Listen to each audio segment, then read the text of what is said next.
Hello everyone, welcome back to my YouTube channel. तो guys, आज की वीडियो में हम करने वाले हैं रैंक कॉरिलेशन। हमने जो पिछली वीडियोस में क्वेश्चन डिस्कस किए थे, आई होप वो आपको अच्छे से क्लियर हो गए होंगे। तो गाइस, हम स्टार्ट करते हैं अपनी आज की वीडियो को।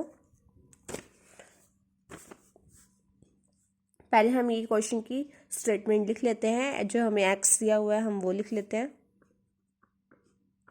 और जो हमें वाई दिया हुआ है हम वो लिख लेते हैं। एक्स दिया 1 to 10 दी हुई है हमें काउंटिंग, और y दिया हुआ है 10, 6, 5, 4, 7, 9, 8, 2, 1, 3। तो गाइस, इनके लिए ये फॉर्मूला होता है। रैंक कॉरिलेशन मेंशन करने के लिए हमारे पास ये फॉर्मूला होता है। ये फॉर्मूला आपने याद रखना है। जैसे जैसे आप क्वेश्चन को करके देखेंगे, ट्राई करके देखेंगे, वैसे ही आपको फॉर्मूलेज याद हो जाएंगे। तो देखिए, इसके अंदर जो हमें ये दिया हुआ है एक्स, ये हमारा क्या है, R1 है। ये हमारा R1 क्यों है? जब हमें 1 to 10 तक सीरीज में काउंटिंग दे रखी है। अब देखो, हमें 1 to 10 तक सीरीज में दे रखी है, या फिर सीरीज में ना भी हो, आगे पीछे भी हो, लेकिन 1 to 10 तक मतलब कंटिन्यूस। जब देखो यहाँ पे भी, अब जैसे वन के अंदर, ये वाई के अंदर है 1 2 3 4 5 6 7 8 9 10, ये कंटिन्यूसली काउंटिंग दे रखी है। ठीक है, मतलब कि हमें काउंटिंग ये नहीं है हमारे पास 1 2 3 के बाद 5 आ रहा है। ठीक है, अगर ऐसा कुछ दिया हुआ है तो इट मीन्स वो वाई दिया हुआ है। लेकिन अगर हमें काउंटिंग दे रखी है, मतलब कोई भी डिजिट मिस नहीं है, या तो वो कंटिन्यूसली भी हो सकती है, या फिर आगे पीछे भी हो सकती है। अगर हमें काउंटिंग पूरी कंप्लीट दे रखी है 1 to 10 तक, तो वो क्या होता है, हमारा एक्स जो होता है वो हमारा R1 होता है, और वाई क्या होता है, हमारा R2 होता है। ये चीज़ें आपने ध्यान में रखनी है, क्योंकि नेक्स्ट क्वेश्चन में हमारे पास ऐसा नहीं है। और अगर हमें 1 to 10 तक हो, या फिर 11 से कोई सीरीज स्टार्ट हो रही है, ठीक है, 11 से अगर कोई सीरीज स्टार्ट हो रही है और जहाँ भी वो एंड हो रही है, अगर मान लो वो 20 पे एंड हो रही है, तो 11 से लेके 20 तक के बीच में सारे डिजिट हैं, 12 13 14 15 16 17 18 19।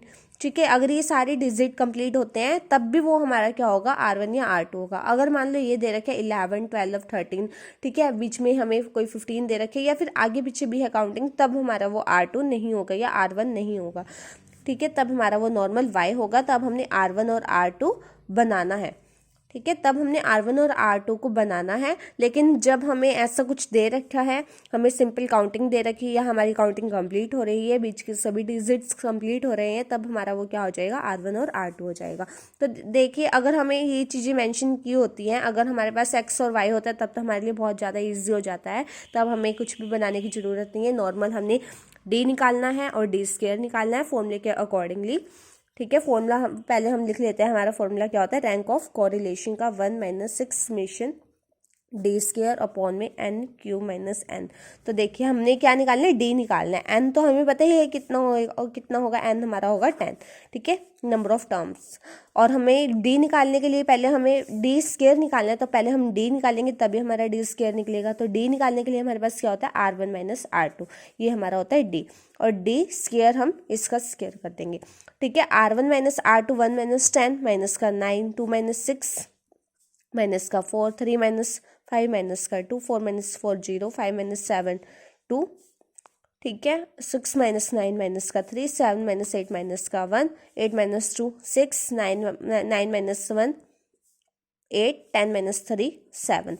और देखिए, आपने ये भी चीज़ ध्यान रखनी है, अगर हमने 1 में से 10 को माइनस किया है तो माइनस का 9, माइनस का बड़ा है तो माइनस ही लगाना है। ठीक है, इन चीज़ों के अंदर आपने ये मिस्टेक नहीं करनी। जो चीज़ बड़ी है पहले आप या तो साइड में करके देख लो, जैसे 2 - 6 अगर हम करते हैं, ठीक है, तो माइनस कहाँ पे है, 6 के आगे है ना, तो हमने माइनस का 4 लगाना है। ठीक है, अगर आपने ये माइनस नहीं लगाया है तो आपका पूरा क्वेश्चन गलत हो जाएगा। अगर आपने एक भी जगह माइनस मिस कर दिया है तो आपका पूरा क्वेश्चन गलत हो जाएगा, आंसर बिल्कुल राइट नहीं आएगा। तो आपने इन चीज़ों का बहुत ध्यान रखना है कैलकुलेशन के अंदर। अब हमने क्या करना है, इनका स्क्वायर करना है। 9 9 जा 81, 4 4 जा 16, 2 2 जा 4 0।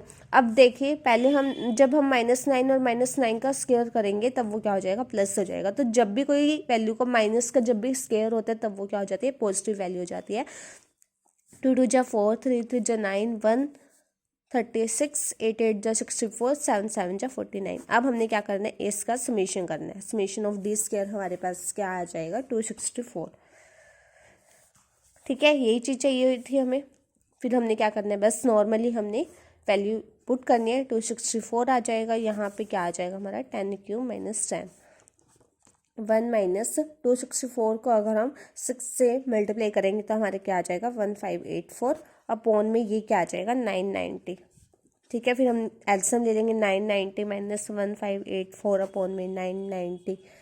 ठीक है, फिर या फिर आप ये भी कर सकते हो, इनको कैंसिल आउट भी कर दो। पहले इन दोनों को डिवाइड कर दो। इन दोनों को अगर आप डिवाइड करोगे तो हमारा क्या आ जाएगा, 1.6 आ जाएगा। दो मेथड होते हैं, जैसे मर्जी कर लो, या तो आप एलसीएम लेके कर लो, ठीक है, या फिर आप इन दोनों को पहले डिवाइड कर दो, जो आएगा। अगर मान लो ये आ रहा है 1 माइनस 1.6, तो आप इनको माइनस कर दोगे तो क्या आ जाएगा, माइनस का 0.6। ये आपका क्या आ जाएगा, रैंक कॉरिलेशन आ जाएगा। और ये कॉरिलेशन क्या है, नेगेटिव कॉरिलेशन है। ठीक है, ये भी आपने लास्ट में मेंशन करना है कि ये कॉरिलेशन हमारा नेगेटिव कॉरिलेशन है। तो गाइस ये क्वेश्चन इतना ही था, ये हमारा कंप्लीट हो चुका है। अब हम देखेंगे हमारा नेक्स्ट क्वेश्चन।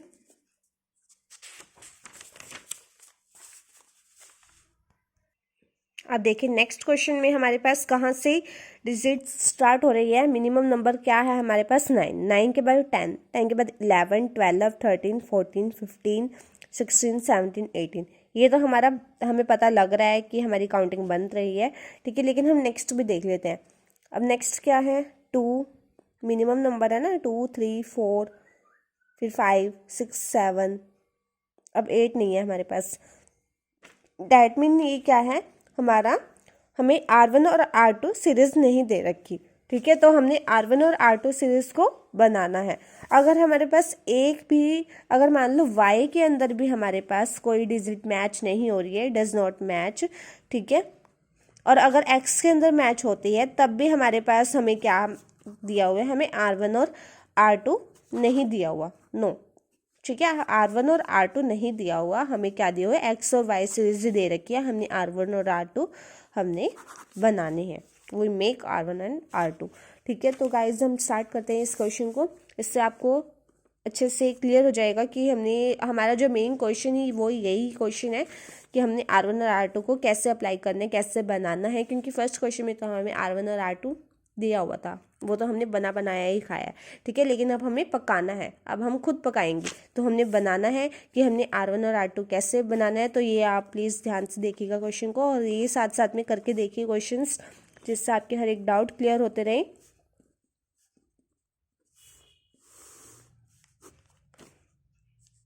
हम यहाँ R1 के लिए स्पेस दे देते हैं। वैसे कोई ज़रूरी नहीं है, आप R1 और R2 बाद में भी लिख सकते हैं। ठीक है, लेकिन ये थोड़ी भी कन्फ्यूज़न क्रिएट मत हो, इसलिए मैंने यहाँ पे स्पेस दे दिया है। 15, 12, 4, 6, 7, 9, 3, 10,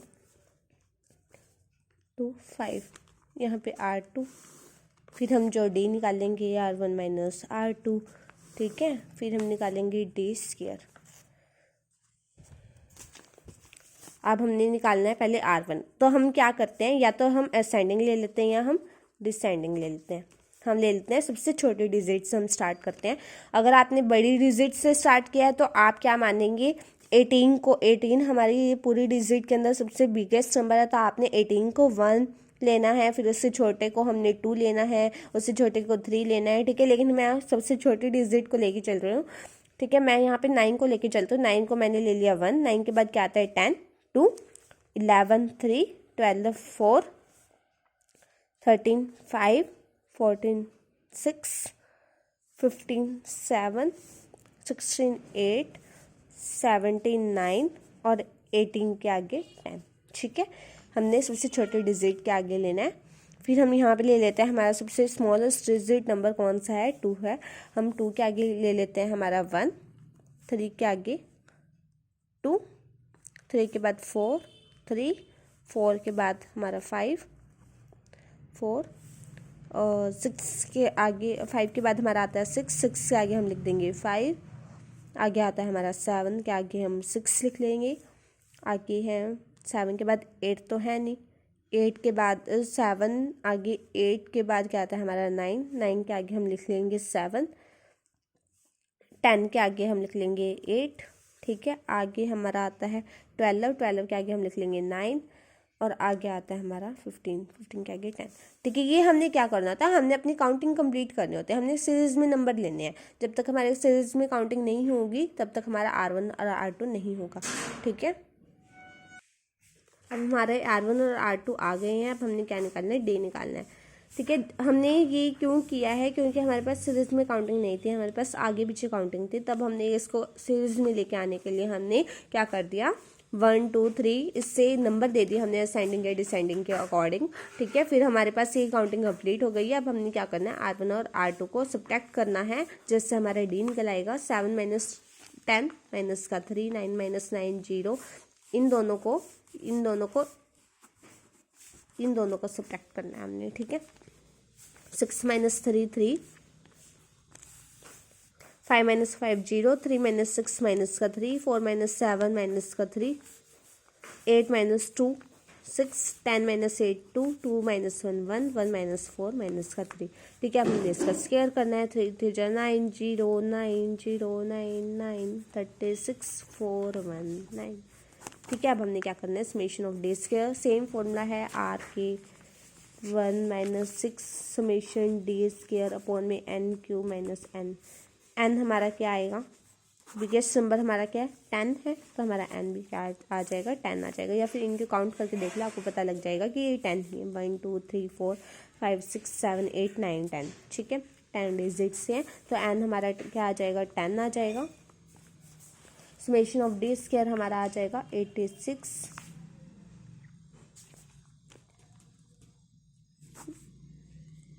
और ये भी आपने ध्यान रखना है कि 1 के नीचे अगर डिवाइड नहीं है ना, तो हमने 1 के नीचे डिवाइड नहीं लगाना है, हमने ओनली इनके नीचे ही डिवाइड लगाना है।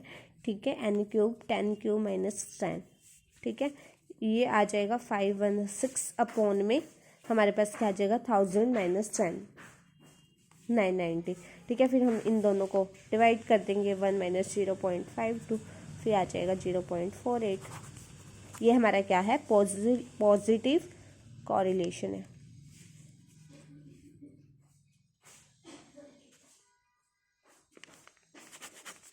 ठीक है, 0.48 हमारा क्या आ जाएगा, पॉजिटिव कॉरिलेशन।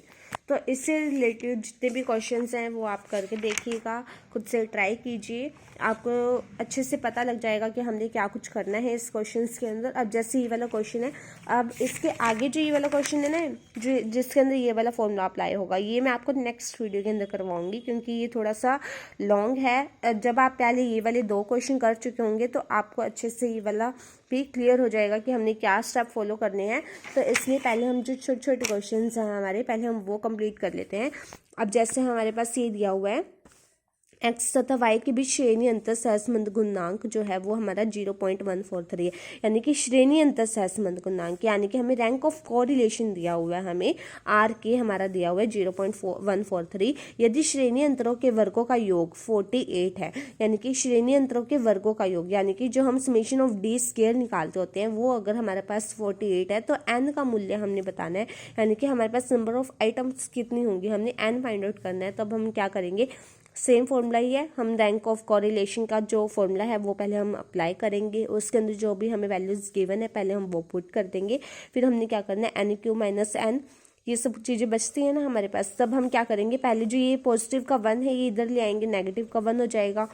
ठीक है, नेगेटिव का 1 होने के बाद इन दोनों को हम सब्ट्रैक्ट कर देंगे, इन दोनों को सब्ट्रैक्ट करने के बाद हमारे पास ये वैल्यू आ जाएगी। फिर हम क्या कर देंगे, ये जो NQ - N है, पहले हम क्या कर देंगे, माइनस से माइनस को कैंसिल आउट कर देंगे। ठीक है, माइनस से माइनस कैंसिल आउट हो जाएगा। फिर उसके बाद हम ये वाली वैल्यू को नीचे ले आएंगे और ये वाली वैल्यू को ऊपर ले जाएंगे, यानी कि जो मल्टीप्लाई में वो डिवाइड में आ जाएगा, जो डिवाइड में वो मल्टीप्लाई में चला जाएगा।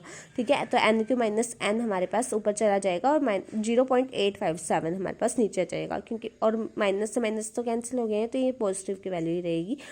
ठीक है, फिर 288 अपॉन में 0.857 ये आ जाएगा। फिर ये हम इन दोनों को हम क्या कर देंगे, डिवाइड कर देंगे। इन दोनों को डिवाइड करने के बाद हमारे पास आ जाएगा 336।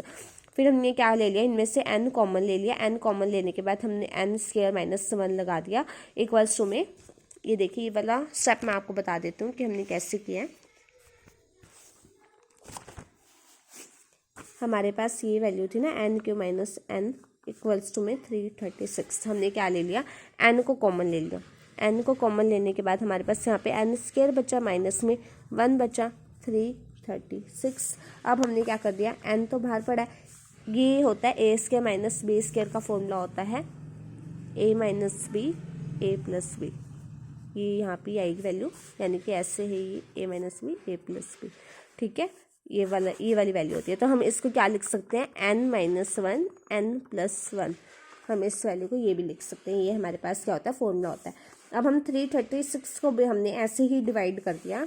हमने क्या कर दिया, 7 इंटू में 7 प्लस 1 7 माइनस 1। हम इसके टुकड़े करके देख लेंगे, उससे हमें पता लग जाएगा कि हमारे पास ये। अब देखिए 7 इंटू में हमारे पास क्या है, 7 प्लस 1 लेते हैं तो 8 आएगा, 7 माइनस 1 लेते हैं तो 6 आएगा। अब जब हम इनकी प्रोडक्ट करेंगे तब हमारे पास क्या आ जाएगा, यही वैल्यू आ जाएगी। 6 8 जा 48 को हम 7 से करते हैं मल्टीप्लाई, 7 8 जा 56, 7 4 जा 28 और 5 33। ठीक है, तब हमने इसको क्या लिखा है, 7 के अंदर हमने डिवाइड किया है, 7 के टुकड़े किए हैं हमने, 336 के टुकड़े किए, सॉरी 7 के अंदर हमने इस फॉर्मूले के अकॉर्डिंग। तो हमारे पास n क्या आ जाएगा, हम जब हम कंपेयर करेंगे तो हमारे पास n आ जाएगा 7। अब देखिए हम यहाँ पर 7 लिखते हैं, 7 माइनस 1 7 प्लस 1। ठीक है, तो हम इसको n के साथ कंपेयर करते हैं, n इक्वल्स टू में 7। ठीक है, n माइनस 1 इक्वल्स टू में 7 माइनस 1। ठीक है, n प्लस 1 इक्वल्स टू में 7 प्लस 1। लेकिन हमें ये चीज़ लिखने की ज़रूरत नहीं है, हमें ओनली n की वैल्यू फाइंड आउट करनी थी। हमें पूछा गया था कि n क्या है, तो हमारे पास n आ जाएगा 7। ये हमारा आंसर आ जाएगा, n की वैल्यू हमने फाइंड आउट करनी थी तो हमारे पास n आ गया है। तो नेक्स्ट क्वेश्चन में भी यही है, हमारे पास दिया हुआ 7 विद्यार्थी दे रखे हैं, यानी कि 7 विद्यार्थी हमारे क्या हो गए, नंबर ऑफ आइटम्स हो गए। इसके अंदर तो हमें n पहले से ही गिवन है। 7 विद्यार्थियों के द्वारा सांख्यिकी तथा अकाउंटेंसी में प्राप्त अंकों के बीच श्रेणी अंतर सहसंबंध गुणांक। श्रेणी अंतर सहसंबंध गुणांक दिया हुआ है, यानी कि हमें आर के दिया हुआ है, आर के भी हमारे पास मेंशन है, हमें आर के मेंशन है, हमारे पास एन मेंशन है। बाद में यह पता चला कि एक विद्यार्थी के द्वारा दोनों विषयों में प्राप्त अंकों के श्रेणी अंतर को 3 के स्थान पर 4 ले लिया गया है।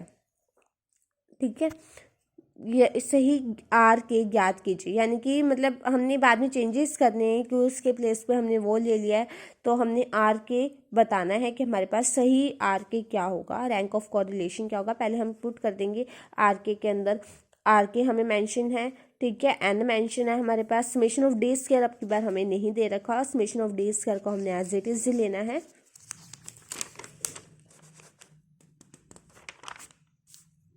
फिर हमने वैल्यूज पुट करनी है, इसके अंदर भी 0.4 लगा देंगे। 1 minus 6 summation of D square कितना है ही नहीं हमारे पास, तो हमने एज इट इज लिखना है। एन कितना है, 7 है। फिर हमने इसको सॉल्व करना है। ये पहले जैसे हमने ऊपर वाले क्वेश्चन में क्या था, 1 को पहले हम इधर ले आए थे, ठीक है, लेफ्ट हैंड साइड ले आए थे, तो हमारे पास 1 इधर आके सब्ट्रैक्ट हो जाएगा। 0.4 में से माइनस कर देंगे 1 को, तो क्या आ जाएगा, माइनस का 0.6 हो जाएगा। माइनस से माइनस कैंसिल हो जाएगा। फिर हम क्या कर देंगे, 336 को ऊपर ले जाएंगे मल्टीप्लाई में। ठीक है, नहीं सॉरी, 6 से 336 हमने पहले कैंसिल आउट कर दिया। फिर उसके बाद हमारे पास क्या आया, 56 आएगी, हम ऊपर ले गए। फिर हमारे पास समेशन ऑफ डी स्क्वायर आ जाएगा 33.6। अब हमें क्या पूछा गया है, हमारे पास समेशन ऑफ डी स्क्वायर आ गया, लेकिन ये हमारा क्या अशुद्ध है, यानी कि हमारा सही नहीं है। अब उन्होंने बोला है 3 के स्थान पर 4, यही बोला है ना उन्होंने, 3 के स्थान पर 4 ले लिया गया है। तो सही आर के ज्ञात कीजिए। हमने सही रैंक ऑफ कोरिलेशन निकालना है कि हमारा सही रैंक ऑफ कोरिलेशन क्या आएगा। सही आर के हमने ज्ञात करना है, तो सही समेशन ऑफ डी स्क्वायर हम क्या कर देंगे, 33.6। पहले हम क्या कर देंगे, माइनस का 4 स्क्वायर प्लस में 3 स्क्वायर, 3 के स्थान पे 4 ले लिया गया है। तो ठीक है, तो 33.6, 4 4 जा 16, 3 3 जा 9 इक्वल्स टू में ये आ गया। ठीक है, फिर हमने ये समेशन ऑफ डी स्क्वायर आ गया ना हमारे पास, समेशन ऑफ डी स्क्वायर की वैल्यू हम पुट कर देंगे, तो हमारे पास आर क्या आ जाएगा। सेम ही फॉर्मूला है, बस आपने ये चीज़ ध्यान रखनी है कि 3 के स्थान पर अगर हमने 4 लिया तो हमारे पास आर के क्या आएगा, जो अशुद्ध है उसका शुद्ध, हमने शुद्ध आर के क्या आएगा। ठीक है, सही समेशन ऑफ डी स्क्वायर क्या आएगा, तो ये हमने निकाल दिया है। अब आगे इसके बाद जो ये वाले क्वेश्चन है ये आप खुद से ट्राई करके देखना, ये आपके हो जाएंगे क्वेश्चंस। और जो ये एक क्वेश्चन रह गया हमारा, coefficient of rank correlation when rank are equal, तो जब हमारे पास रैंक क्या होते हैं, इक्वल होते हैं, यानी कि इसका मैं आपको बता देती हूँ। अगर मान लो हमारे पास 10 दे रखे हैं या फिर हमारे पास 11 रिपीट दे रखे हैं वैल्यू, तब हमने क्या करना है, जब हमारे पास रैंक इक्वल आ जाएंगे तब हमने क्या करना है, तब हमने डिवाइड करना है। ये हम नेक्स्ट वीडियो के अंदर करेंगे। इतने आज का जितना भी टॉपिक हमारा हो चुका है वो आप अच्छे से करके देखना, ताकि आपके हर एक डाउट को मैं अच्छे से क्लियर कर पाऊँ। अगर हम एक ही बार में खाने का करेंगे, हम एक बार में नहीं खा सकते। ये तो नहीं है ना कि हम ब्रेकफास्ट और लंच एक ही बार में कर लेंगे। हमें पहले ब्रेकफास्ट करना होगा, फिर हमें लंच करना होगा। तो इसलिए पहले आपको मैंने जितना करवा दिया है, पहले आप वो अच्छे से कर लीजिए, एक ही बार में खाने का मत कीजिए, ठीक है। Thank you so much guys. आज की मेरी वीडियो यहीं पे ख़त्म होती है। तो अगर मेरी वीडियोस आपको अच्छी लगती है तो प्लीज़ शेयर कीजिए ना, सब्सक्राइब कीजिए, क्योंकि मैंने देखा है मेरे चैनल पे जितने व्यूवर्स होते हैं उतने मेरे सब्सक्राइबर नहीं हुए हैं। अभी मेरे ये स्टार्टिंग है चैनल का। तो प्लीज़ आप जितना ज़्यादा मुझे सब्सक्राइब करेंगे, जितना ज़्यादा मुझे फॉलो करेंगे, उतना ही ज़्यादा मैं आपसे अप्रिशिएट होंगी और मैंने ऐसे ही अच्छी अच्छी वीडियोज़ आपके लिए अपलोड करती रहूँगी। Thank you so much guys.